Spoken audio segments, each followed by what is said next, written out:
आज हम लोग क्लास 10th की हिंदी की अगली कविता पढ़ेंगे जिसका नाम है अति सुधो स्नेह को मार्ग है।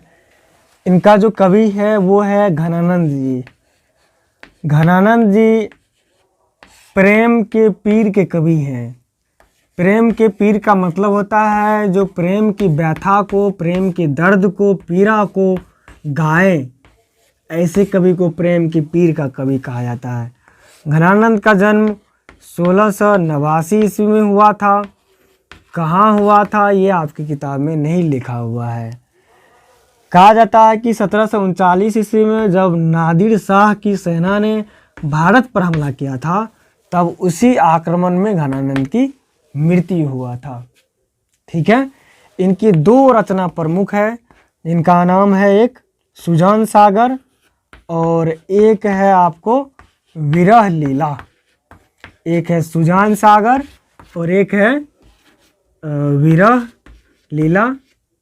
एक है रस केली। रस केली, ये तीन रचना है आपका। ध्यान दीजिए, घनानंद को प्रेम की पीर का कवि कहा जाता है। क्यों? क्योंकि इन्होंने प्रेम की व्यथा को, दर्द को स्पष्ट तरीके से, जोरदार तरीके से प्रस्तुत किए। 1689 ईस्वी में इनका जन्म हुआ घनानंद जी का। 1739 ईस्वी में 3 शब्द कहते हुए इनका मृत्यु हुआ था। मिट्टी मिट्टी मिट्टी, मिट्टी मिट्टी मिट्टी मिट्टी, 3 बार रिपीट किया था। घनानंद के सैनिक ने इसको कहा था रज रज रज, सोना सोना सोना। मतलब रज रज रज ये कहा। ठीक है, ऐसे समझिए कि सोना सोना सैनिक ने कहा और घनानंद ने मिट्टी मिट्टी मिट्टी कहा। तो इसके बाद इसको मार दिया गया। 3 रचना है इनका, सुजान सागर, विरह लीला, रस केली। घनानंद जी रीतिमुक्त काव्य के सिरमौर कवि थे। रीतिमुक्त काव्य क्या होता है फिर से सुन लीजिए। घनानंद जी रीतिमुक्त काव्य के कवि थे। सिरमौर, सिरमौर मतलब होता है कि प्रतिष्ठित कवि, जिसको आप हटा दीजिएगा तो वो उसका अस्तित्व नहीं बचेगा। तो इसी प्रकार से ये रीतिमुक्त। रीतिमुक्त का मतलब क्या होता है?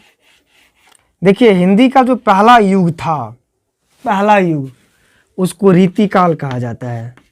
रीतिकाल में क्या होता था? सबसे पहली जो कविताएं लिखी जाती थी, कहानियां लिखी जाती थी, उसमें रीति का प्रभाव ज़्यादा था।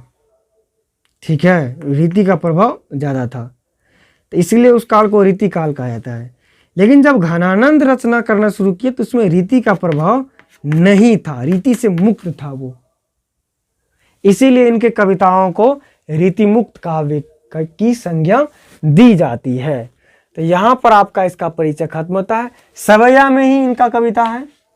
सवैया में कविता बहुत अच्छी है, हम लोग देखेंगे। अभी बहुत सारी चीजें सीखने को मिलेगी, देखेंगे।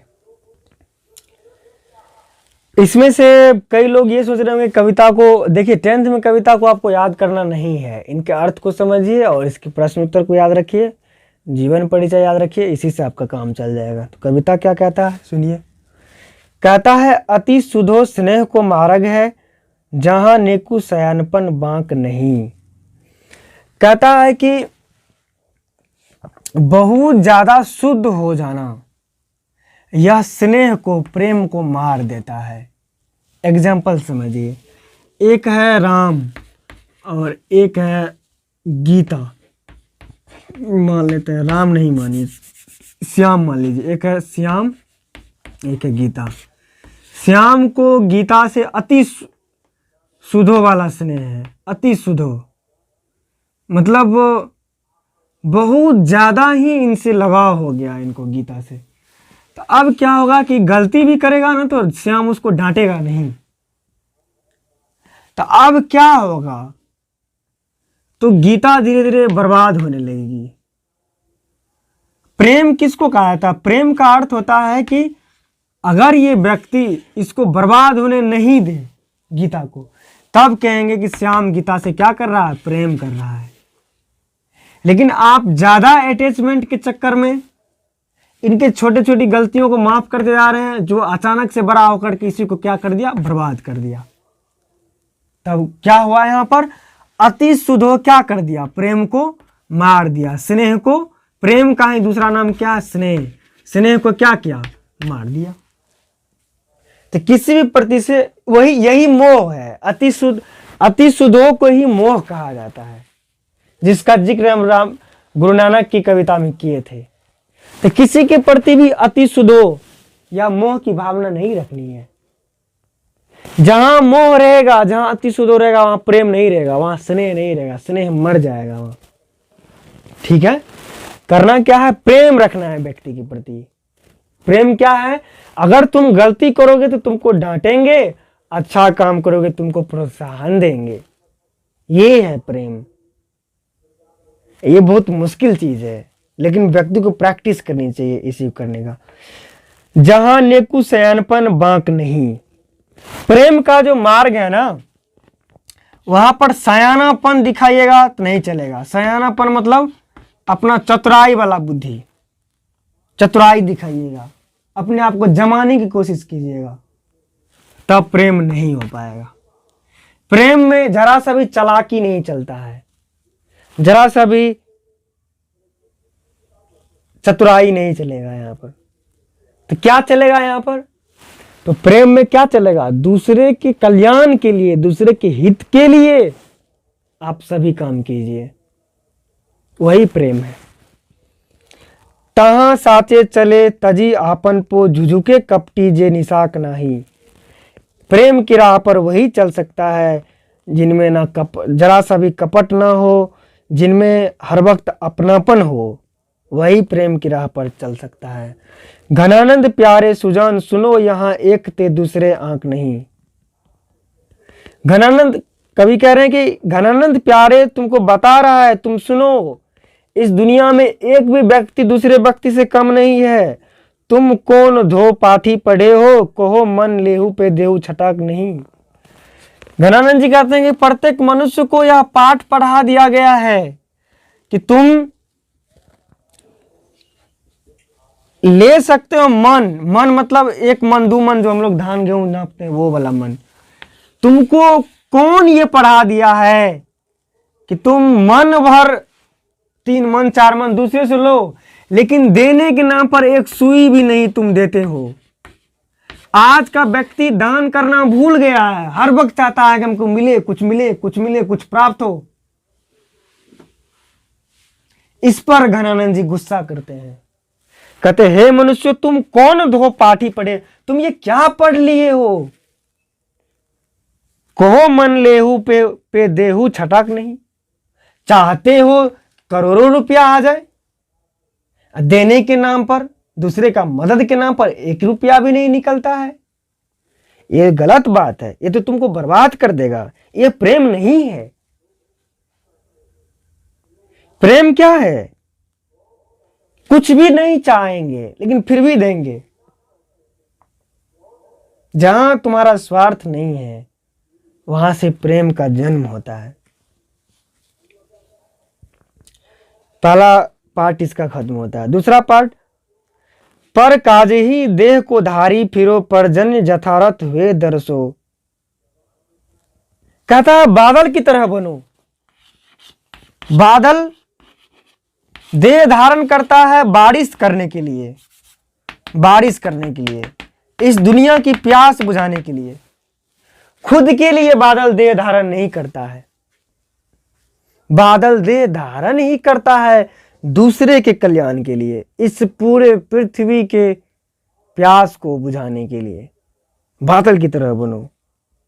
पर जन यथारथ वे दरसो, जो दूसरे जन का, दूसरे व्यक्ति के कल्याण के लिए सोचेगा, वो व्यक्ति इसी धरती पर स्वर्ग पा जाएगा। निधि नीर सुधा की समान करो सबकी बधी सज्जनता सरसो। कहता है कि पानी की तरह साफ रहो, स्वच्छ रहो, निर्मल रहो, समान रहो, सभी विधि सज्जनता सरसो। सज्जनता से बढ़ के कोई अमृत नहीं है। सज्जनता, सज्जनता, सज्जनता का मतलब कोई व्यक्ति तुमसे ज्यादा मूर्ख आ गया, उनको भी आदर देना है, रिस्पेक्ट देना है। कोई व्यक्ति के पास भगवान ने कुछ कमजोरी दे दिया, उसका मजाक नहीं उड़ाएंगे। हर वक्त खुद अच्छे बनने की कोशिश करेंगे, मिसबिहेव नहीं करेंगे, इमोरल बिहेव नहीं करेंगे। यही सज्जनता है, आदमी की तरह व्यवहार करना सज्जनता है। इससे बढ़कर कोई अमृत नहीं है। घनानंद जीवन दायक हो कछु मेरियो पिर हिये परसो, कभू वा विशासी सुजान के आंगन मो आंसू वानी ही ले बरसो। कहता हे बादल, ऐसा करो, कभी मेरे प्रेमिका सुजान के आंगन में भी जाओ और मेरे आंसुओं को वहां पर ले जा करके बरसा दो। मेरा यही इच्छा है, मेरा यही इच्छा है। यहीं पर यह कविता खत्म होता है। क्वेश्चन देख लेते हैं तुरंत हम लोग 2 मिनट में। क्वेश्चन कह रहा है कि कवि प्रेम मार्ग को अति सुधो क्यों कहता है, इस मार्ग की विशेषता क्या है। तो कवि प्रेम मार्ग को अति सुधो इसीलिए कहता है क्योंकि अति सुधो क्या करता है, स्नेह को मार देता है। इस मार्ग की विशेषता ये है कि इस पर कोई भी चालाकी या चतुराई नहीं चलता है। मन लेहू पे देहू छटाक नहीं से कवि का क्या अभिप्राय है। कवि कहते हैं कि व्यक्ति बहुत कुछ दुनिया से पाना चाहता है, लेकिन दुनिया को एक सुई के इंच के बराबर भी नहीं देना चाहते हैं। द्वितीय छंद किसे संबंधित है और क्यों। द्वितीय छंद सुजान को संबंधित है, क्योंकि कवि उनसे प्रेम करते हैं। परहित के लिए ही देह धारण कौन करता है, बादल। कवि कहाँ अपने आंसुओं को पहुंचाना चाहता है और क्यों, सुजान के आंगन में, क्योंकि सुजान उनकी प्रेमिका है। व्याख्या करें, यहाँ एक थे दूसरे एक नहीं, तो दुनिया में प्रत्येक व्यक्ति घृणा मोह लोभ के मामला में एक दूसरे से आगे है। यही कवि कहना चाहते हैं। कछु मेरिये पीर हिये परसो, मेरे मरने से पहले मेरे पीरा को मेरी प्रेमिका के आंगन में पहुंचा दो। यही था इसका व्याख्या। तो यह चैप्टर यहाँ पर खत्म होता है। नमस्कार।